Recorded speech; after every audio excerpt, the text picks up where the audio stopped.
Assalamualaikum warahmatullahi wabarakatuh.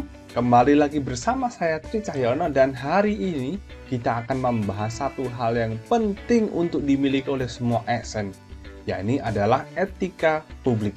Nah, ketika seseorang memilih karir hidupnya sebagai aparat sipil negara, maka semua tindak tanduknya kerap kali menjadi sorotan masyarakat. Masyarakat memiliki tuntutan dan harga yang tinggi kepada seorang ASN.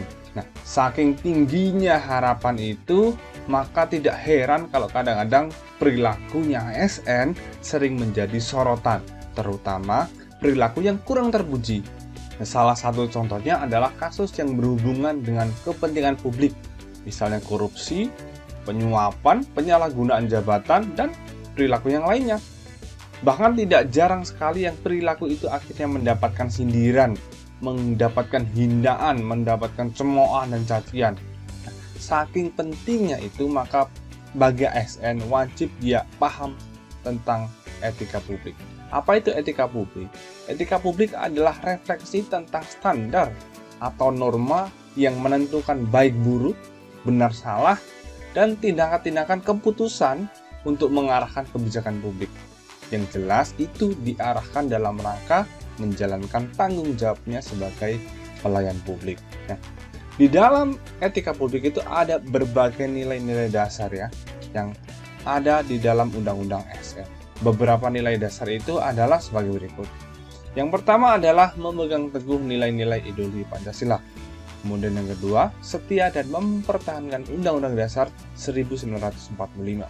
Yang ketiga adalah menjalankan tugasnya secara profesional ya, tentunya dan tidak berpihak. Kemudian yang keempat adalah membuat keputusan berdasarkan prinsip keahlian. Yang kelima, menciptakan lingkungan kerja yang non-diskriminatif. Yang keenam adalah memelihara dan menjunjung tinggi standar etika luhur. Yang ketujuh, mempertanggungjawabkan tindakan dan kinerjanya. Yang kedelapan adalah memiliki kemampuan dalam melaksanakan kebijakan. Yang kemudian yang 9 adalah memberikan layanan kepada publik secara jujur, tanggap, cepat, tepat, akurat, berdaya guna, berhasil guna, dan santun. Yang ke-10 mengutamakan kepemimpinan berkualitas tinggi. Yang ke-11 menghargai komunikasi, konsultasi, dan kerjasama. Ke-12 adalah mengutamakan pencapaian hasil dan mendorong kinerja pegawai. Yang ke-13 adalah mendorong kesetaraan dalam pekerjaan. Yang ke-14, meningkatkan efektivitas sistem pemerintahan yang demokratis sebagai perangkat sistem karir. Kita tidak akan membahas semuanya, kita hanya akan membahas satu saja yang mungkin sering menjadi sorotan masyarakat. Ya, ini adalah pelayanan publik. Nah, ini adalah salah satu yang menjadi sorotan ya. Yang seperti kita tahu bahwa ada salah satu kasus contoh pelayanan yang buruk, seperti birokrasi yang masih lemah, kemudian lambannya pelayanan KTP dan kasus lainnya. Hal ini membuat kepercayaan masyarakat menjadi menurun. Kasus tentang lambannya pelayanan ini sering terjadi ya, bahkan sejak dulu sampai sekarang birokrasinya masih sulit untuk berubah. Saya kasih contoh misalkan di Surabaya, Risma sebagai wali kota sering sekali melakukan sidak dan melakukan perubahan birokrasi.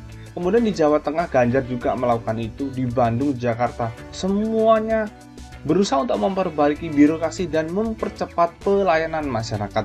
Hal ini adalah salah satu cara yang bisa dilakukan pemerintah untuk merebut kembali kepercayaan masyarakat terhadap pemerintah daerah. Lalu bagaimana caranya agar pelayanan kepada masyarakat ini bisa tumbuh dan berkembang dengan baik? Nah, ada 4 cara ya. Yang pertama, kita harus memberikan pelatihan karakter building kepada ASN secara berkesinambungan. Karena hal ini menjadi salah satu aspek yang paling penting karena ASN langsung bertemu dengan masyarakat. Kemudian yang kedua adalah melakukan pengawasan kedisiplinan kepada pegawai. Karena kita tahu kadang-kadang hal ini terjadi karena pegawai yang kurang mendapatkan sorotan, kurang mendapatkan pengawasan. Maka dari itu pengawasan harus kita tingkatkan. Kemudian yang ketiga adalah melakukan pembinaan pelanggaran disiplin. Karena kita tahu kadang-kadang sanksinya bisa dinilai kurang tegas. Pemerintah daerah hanya memberikan teguran-teguran, tidak ada sanksi yang tegas. Perlu ada peraturan-peraturan yang mengatur tentang sanksi kepada ASN yang tidak disiplin. Kemudian yang terakhir adalah melakukan sosialisasi untuk memberikan penyegaran tentang peraturan-peraturan yang berkaitan dengan disiplin PNS. Barangkali mereka lupa bahwa mereka adalah public service yang harus melayani masyarakat dengan prima. Saya rasa itu saja yang bisa saya sampaikan hari ini. Semoga materi tentang etika publik bisa membuat Anda paham mengenai pentingnya membentuk pelayanan-pelayanan prima pada masyarakat. Terima kasih. Assalamualaikum warahmatullahi wabarakatuh.